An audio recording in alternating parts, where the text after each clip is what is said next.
Welcome to the Morin Report. The Morin Report offers news based on foundational faith and purpose. If you want the Christian perspective to news and current culture, you are in the right place. And now, here is Jane Morin. Good evening. Thank you for joining me here at the Morin Report. This is a weekly news briefing for believers around the globe with the Christian viewpoint to world events. At the top of our news today, Ozzie Osborne passes away at 76. Reflecting on his spiritual journey and legacy, Ozzie Osborne, commonly called the Prince of Darkness, has died at the age of 76, but not before someone a few months ago had given him a much cherished Bible and shared the gospel with him and his family. He was so grateful for the gift and the prayers, and we will not know for sure this side of heaven if the Black Sabbath singer ever had a relationship with the Prince of Peace, Jesus Christ, until we get there. However, let us keep his family in prayer and hope they find comfort in Jesus during this time of loss. And now let's turn our focus to the Middle East, specifically Syria. In a heartbreaking event that has shocked communities worldwide, Pastor Khalid Major and approximately 20 of his family members were tragically killed in Syria over the weekend. Church officials have described the event as a targeted massacre, underscoring the brutality of the attack. The victims included Pastor Major's parents, siblings, their children, and other close relatives, highlighting the extensive impact of this tragedy. Pastor Major was a respected leader of the Good Shepherd Evangelical Church located in Suwaida, Syria. Known for his dedication in faith, Major, along with his family, had converted from the Druze faith to Christianity several years ago. His conversion and subsequent ministry work had made him a well-known figure in the region, admired for his resilience and commitment to his faith, despite rising tensions and threats of violence. If you're not familiar with the Druze faith, look back in the days of Moses and you'll find that his father-in-law Jethro was a non-Hebrew Druze. The massacre has sent shockwaves through the local and international community as many mourn the loss of family known for their dedication to spreading faith and goodwill. Pastor Major's courage to remain in Suwaida even amidst escalating dangers is a testament to his unwavering spirit and commitment to his community.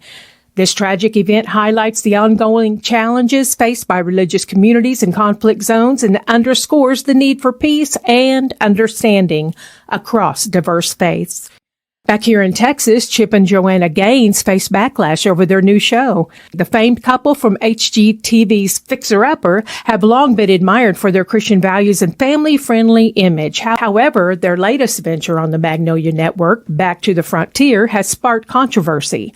On July 10th, Chip Gaines announced the new show on social media, describing it as a social experiment and family time well spent. The show features a same-sex couple who have children through surrogacy. Critics argue this move contradicts the Gaines' previously publicized Christian beliefs. The backlash has been notable, especially from Christian circles, as many feel the couple is compromising their values for progressive acceptance. Throughout their careers, Chip and Joanna built a reputation based on Christian principles, openly sharing their faith and family values. This recent development has led to a reevaluation of their commitment to these beliefs. The controversy highlights a tension between maintaining religious convictions and navigating modern society's expectations. And now for politics today, you may be wondering, what is the impact of the Russian collusion allegations on Trump's presidency? The allegations of Russian collusion significantly impacted Donald Trump's first term, diverting attention and resources away from governance. Key figures like Attorney General Jeff Sessions and William Barr faced relentless subpoenas from a Democrat-led House led by then Speaker Nancy Pelosi. This atmosphere fueled the perception of corruption despite the lack of evidence. In 2019, the House filed impeachment articles against Trump, accusing him of the abuse of power and obstruction of Congress. This was linked to claims that Trump pressured Ukrainian President Volodymyr Zelensky to investigate Hunter Biden by withholding military aid, a narrative that echoed previous allegations but shifted focus to Ukraine. Trump's alleged withholding of $400 million in aid was supposedly contingent on Ukraine's cooperation with the Department of Justice investigation into election interference. Despite his acquittal by a Republican majority Senate in early 2020, He faced another impeachment in January 2021 following accusations of inciting the January 6th Capitol riot, which has also been found to be unjust and lacking real evidence. These events underscored ongoing efforts to prevent Trump's return to power. Democrats highlighted the alleged threat he posed to democracy, with President Biden and others reiterating the very same narrative. Let's keep President Trump in prayer. Remember, when you see things moving in the right direction, it is especially important to know that there will be those involved to try and stop it. The main reason so much is being exposed now is because of what is said in God's word in Luke 12:2-3. It says, "For there's nothing covered that shall not be revealed, neither hid that shall not be known. Therefore, whatsoever ye have spoken in darkness shall be heard in the light, and that which you have spoken in the ear in the closets shall be proclaimed upon the housetops." And I want to bring our focus to the great exodus from the liberal states continuing as the InNOut president, Lindsay Snyder, relocates to Tennessee amid expansion plans. InNOut Burger president Lindsay Snyder has revealed her family's decision to move from California to Tennessee as the franchise gears up for an expansion in the volunteer state. Snyder discussed her plans during a conversation with podcaster Allie Beth Stuckey on the show Relatable. Snyder, a devout Christian and heiress to the iconic fast food chain, expressed her fondness for Northern California but noted the challenge of raising a family and conducting business there.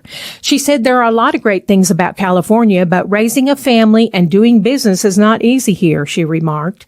InNOut Burger, a cultural staple since its inception in 1948, is set to make its Tennessee debut next year under Snyder's leadership. As the granddaughter of founders Harry and Esther Snyder, she has served as the president since 2010. The upcoming expansion includes a new office in Franklin, Tennessee.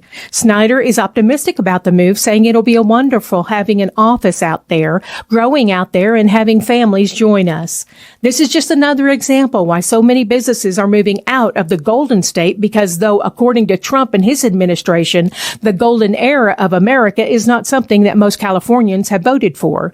Due to high crime, high prices, and unbearable state policies, the great exodus has been happening in California for the last several years. Proverbs 29:2 says, "When the righteous are in authority, the people rejoice. But when a wicked man rules, the people groan." And lastly, let us not forget to mention what God's word is for today out of the book of James, chapter 4:14. After all, did you realize that the Bible is the only book that tells the truth way ahead of time? Here in James 4, it says, "Yet you do not know what tomorrow will bring. What is your life? For you are a mist that appears for a little time and then vanishes." We cannot count on what is happening tomorrow or even in our lifetime, friends. Life is frail no matter how tough you are. Make sure you know the giver of life and you will not have to worry about any of these things. This is Jane Morin, and thank you for tuning in for the Morin Report. You have been listening to the Morin Report with Jane Morin. This broadcast is supported by the Revive the Fire ministry. If you enjoy content like this and want to hear more, please consider supporting our efforts by subscribing and sharing this broadcast with others. To learn more about this ministry, go to ReviveTheFire.net. God bless you, and we hope to see you next time right here for the Morin Report.